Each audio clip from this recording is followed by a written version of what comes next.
Shalom, brothers and sisters. Grace, mercy, and peace be unto you from YAHUAH the Father and Yahushua the Messiah, his Son. Hear, O Yasharal. YAHUAH, our mighty one, is one YAHUAH. This is Brother David coming to you again to bring you the laws, statutes, judgments, and commandments of YAHUAH. And we're starting today from Deuteronomy chapter 25. Why does everyone believe, the whole world believe, that they are privy to the promises without the action? We know what the action is now, right? Keeping his laws, statutes, judgments, and commandments. But the whole world thinks that they're privy to them without doing so. Here's another part. Why do they think that they're privy to the promises without having the contract? This contract was taken by our ancestors only. No place else in the book do you see that he chose anyone else. Only the children of YAHUAH. He didn't choose the world. Our Mashiach, he didn't die for the world at Passover. He gave himself up as a ransom for those who are the children of YAHUAH. In the fullness of time, the Mighty One sent forth his Son, born of a woman, born under the law. Look who he came to redeem them that are under the law. Redemption only applies for those who belong to him in the first place that went astray. What did he say? I've only come for the lost sheep of the house of YAHUAH. That's what he said. When he was born in the book of Matthew, it says that he came to save his people from their sins. Who's his people? YAHUAH. What tribe was he born of? The tribe of Judah or Judah. But yet in the New Testament, they've put some things in there to make you believe that he came for the whole world. He did not. Now, I just want people to understand something. We've seen the book of Deuteronomy. We're almost finished with it. We see that there's two distinctions here. There's the children of YAHUAH, and then there's the stranger. Have you seen anything yet that the stranger is privy to the promises? The stranger can only come up under us. He's not going to be allotted the land because the promise is for the children of YAHUAH, seed, bloodline, DNA only. The stranger can sojourn with us, but he is not privy to all of these promises. Look at this. Romans chapter 9, verse 1 to 5. Do you see the title of this book or this letter? Do you think that Paul was writing this letter to the Romans, to the Europeans?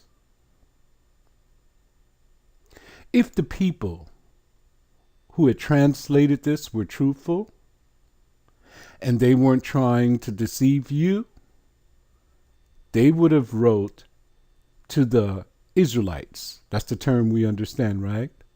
Or the Yisraelites in Rome. This is a very deceptive practice. This is to make you think that Paul, an Israelite, was writing to the Europeans, the oppressor, the conquerors, the colonizers, to tell them this truth. Let's see what truth that he was telling to these so-called Romans. Verse 1. I say the truth in the Mashiach. I'm not lying to you. My conscience also bearing me witness in the Holy Spirit. Verse 2. That I have a great heaviness and continual sorrow in my heart. I know what he's talking about. This is how I feel for my brethren. Verse 3. For I could wish that myself were accursed from the Mashiach for my brethren, for my kinsmen, according to the flesh. I know what he feels in verse 2, but I don't wish what he wishes in verse 3. I don't wish to be accursed for anyone.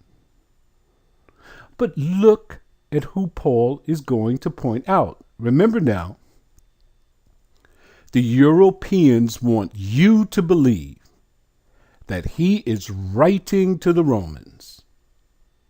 He wants to be accursed for who? His brethren. He's from the tribe of Benjamin. He's an Israelite. His kinsmen, all of his cousins, and everyone who flowed down through the years, through that seed. Then he tells you it's according to the flesh, the DNA, brothers and sisters. Now tell me something. Does he wish to be accursed for the Romans? Did he say that? He said for his brethren only, his kinsmen only, according to DNA. Did he say the world? He said for my brethren only, my kinsmen only, according to the DNA. Then he tells you exactly who the people are that he wants to be accursed for. In verse 4, it states, who are Yisraelites? Okay. Do you think that Paul was writing this to the Europeans? Do you think that? That should be out of your mind now. To whom pertaineth the adoption? Who is the ones that the Father chose above all other people on the earth? The children of YAHUAH. You'll find no other people. And the glory. Who are the ones that he said that he would glorify if you keep these commandments? The children of YAHUAH. And the covenants. Who do you notice under contract? And look what it says. Covenants, 2. You have the old covenant and the new covenant.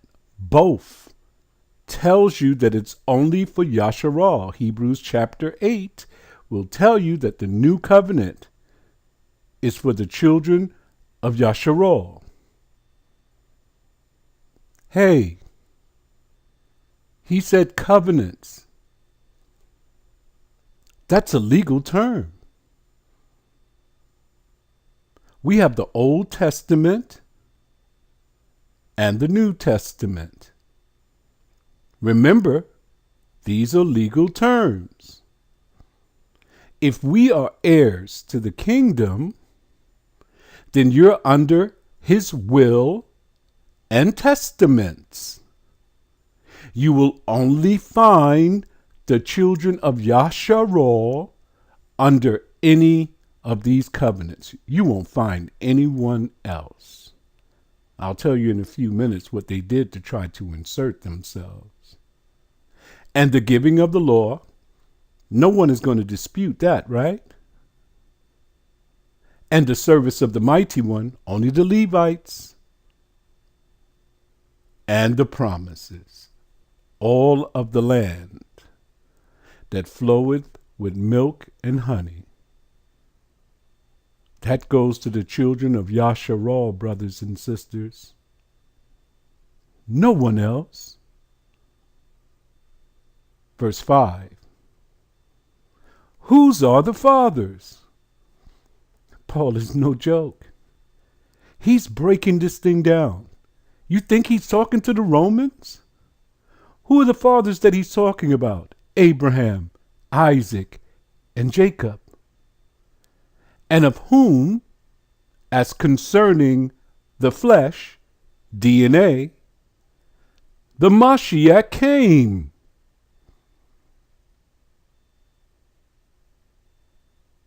I mean, it's right here in front of you. Common sense tells you no one else is included in these promises. The Mashiach came and died for who? Yasharal. In the fullness of time, YAHUAH sent forth his son, born of a woman, born under the law, to redeem them that were under the law. That kills everyone else, doesn't it? No one disputes that the only ones who was giving the law was the children of Yasharal. Your Messiah only came to redeem those who were under the law, his brothers. Who did he send his disciples out to? Only to the lost sheep of the house of Yasharal. Who did he came to save? In Matthew chapter 1. He came to save his people from their transgressions of the law. Look what's next. Who is over all? Is it the Mashiach that's over all? The Europeans would want you to think so because they inserted a name, Jesus, and they want you to worship him. But look what it says at the end. The mighty one, YAHUAH, be blessed forever and ever and ever. Who is to be blessed? Because this Mashiach came and gave himself as a ransom for your sins. It tells you right here. YAHUAH. Now look at what the Europeans did. You think they didn't read this? You think they don't understand that this says that it's only the Yisraelites? So they had to do some things, right? So what did they do? They put a word in the Bible called church. And when you put that word church in, you cover up the exact meaning of what ecclesia, the Greek word that they use, that they supposedly got in church from, which church didn't come from that. Church came from Kyriakon. It did not come from ecclesia. Ecclesia means the called out ones. And we just read who the called out ones are, who that peculiar people are. So they put the word church, and then they told you that he died for the world. You'll never find that in the Bible. They created John 3:16 the last verses that tells you he loved the world, that he gave his only begotten son, that whosoever believeth in him should not perish but have everlasting life. They created that. So if that didn't work, and because those who are academics understand that if you read this book, you're going to see Israelites, Israelites, Israelites, Israelites, Israelites, they said, we're going to create a term. We're going to call it spiritual Israel. And the church is spiritual Israel. Now you find that in the book. You never will. I want you to understand, the Europeans understand this. Everyone who has read this book understands that this thing belongs to the children of YAHUAH. Regardless of what they did to try to cover it up, they know it. Guess who are the people that don't know it? Who will fight you to the bitter end for that church crap? Because they want everyone to be saved. It's not in the book. This book should not even have been shared with them. This is the book of the Yasharites to teach us how to govern ourselves. Now let's begin. Deuteronomy chapter 25, verse 1 to 4. Verse 1. If there be a controversy between men, and they come unto judgment, that the judges may judge them, then they shall justify the righteous, the one who is keeping these commandments, and condemn the wicked, the one who has transgressed the law. Verse 2. And it shall be, if the wicked man be worthy to be beaten, that the judge shall cause him to lie down, and to be beaten before his face, according to his fault, by a certain number. So we see that the person is stoned. Now we can see that you can be beaten. It could be an eye for an eye, a tooth for a tooth, hand for a hand, foot for a foot. Verse 3, 40 stripes he may give him, and no more. So you see how the Europeans went overboard when they beat us.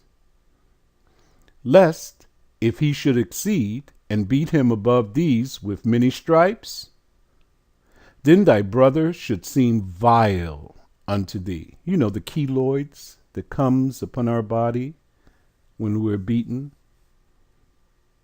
Did you know your Mashiach, same as you, had these keloids all over his body? Verse 4. Thou shalt not muzzle the ox when he treadeth out the corn. The ox is pulling the great millstone. He's grinding the corn into meal, corn meal, for cornbread.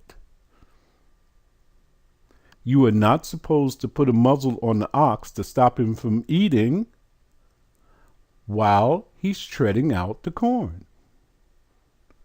Paul used this law in the New Testament to state that the apostles should eat also while they're speaking the laws, the statutes, the commandments, and giving the people the good news. So you see, the only thing that Paul ever did was resort back to the law. After we finish going through the laws, and when you start reading the New Testament again, you're going to see that the new is in the old contained, the old is in the new explained. Verse 5.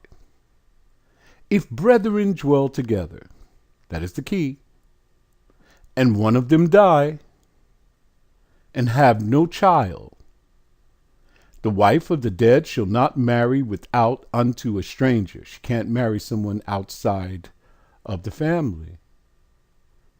Her husband's brother shall go unto her and take her to wife, and perform the duty of an husband's brother unto her.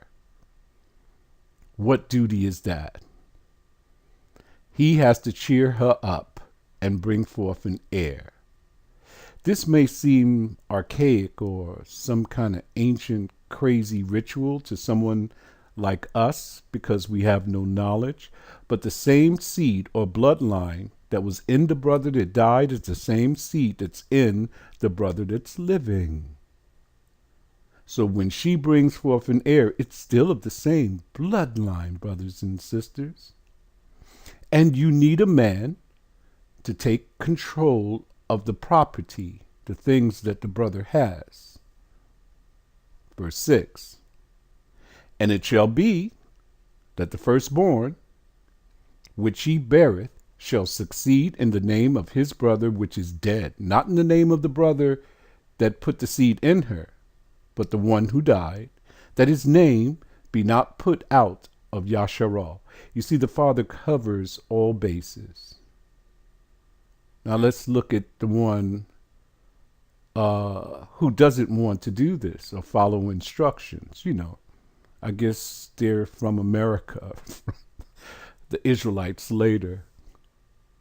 Verse 7, and if the man like not to take his brother's wife, then let his brother's wife go up to the gate unto the elders and say, my husband's brother refuseth to raise up unto his brother a name in Yasharal. He will not perform the duty of my husband's brother. Uh-oh. You didn't want to cheer her up? Verse 8. Then the elders of his city shall call him and speak unto him.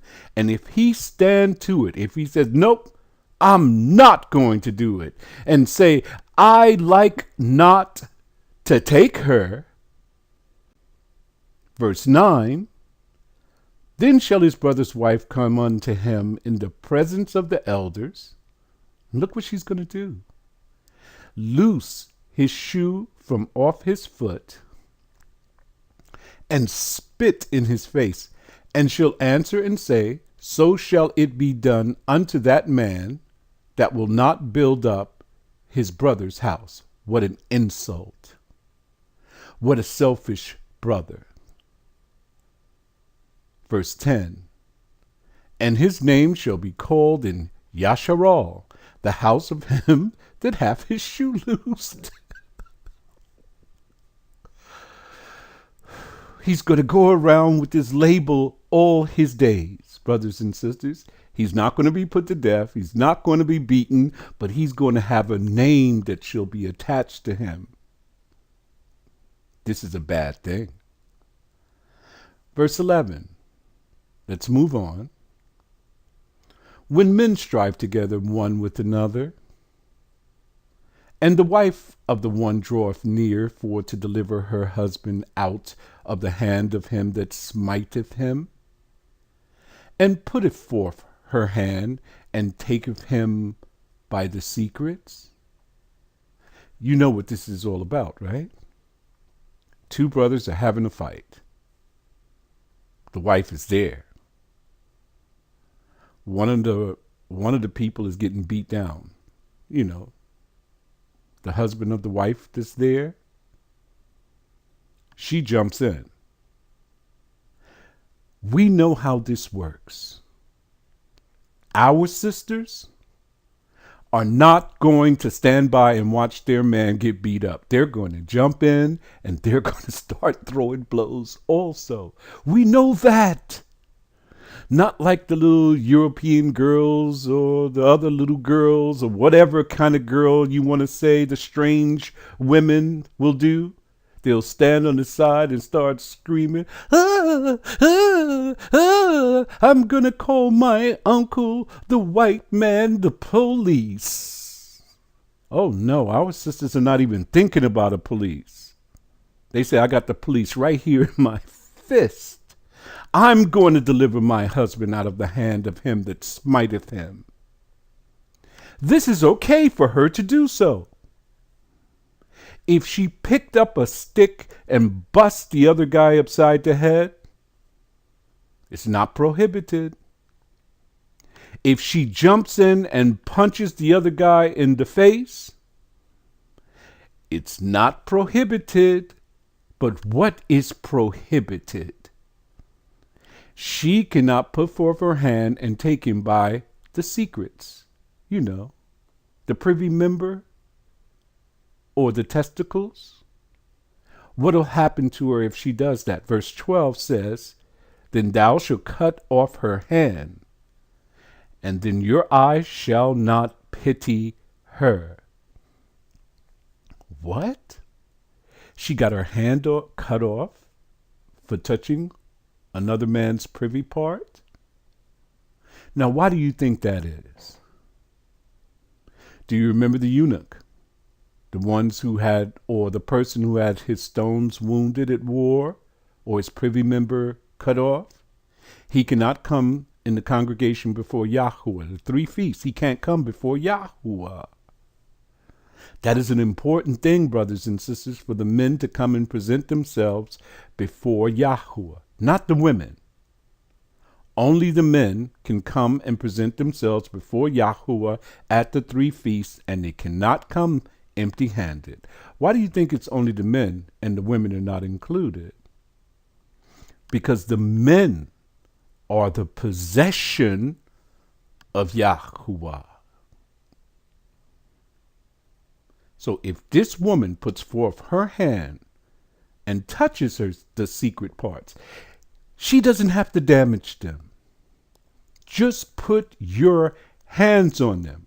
Another man, while he is struggling with your husband, your hand is going to be cut off. So remember that, ladies. When you get into the kingdom and your husband get into a fight, pick up a stick. Or use the skills that you learned here in America, your boxing skills, and box him out. Verse 13, thou shalt not have in thy bag diverse weights, a great and a small. That's like having loaded dice so you can cheat people. He says you're not to have that. This is a commandment. Thou shalt not have in thine house diverse measures of great and small. Don't even have them in your house so that you won't be tempted to use it. Verse 15, but what shall you have? But thou shalt have a perfect and just weight, a perfect and just measure shalt thou have, that thy days may be lengthened in the land which YAHUAH thy mighty one giveth thee. If you do it right, your days will be lengthened. And it's obvious if you do it wrong, your days will be shortened. Verse 16, for all that do such things and all that do unrighteously are an abomination unto YAHUAH, thy mighty one. You see how many abominations that we've gone across? When we were in the church, the only abomination that we really knew about was homosexuality, right? Eating pig and shellfish was an abomination, but that's big in the church. I remember we used to have service, and after service we had pig, we had shellfish, we had everything that we were not supposed to have. Abominations, brothers and sisters, sheer hatred. The Father hates this behavior, cheating your brothers and sisters. Remember the Mashiach in the New Testament went into the temple, and he saw them with these diverse weights, great and small. And he says, my Father's house shall not be a den of thieves. And he began to whip them out of the temple. Do you know once he started messing with their money is when they came and got him, right? Verse 17, remember what Amalek did unto thee by the way, when ye were come forth out of Egypt.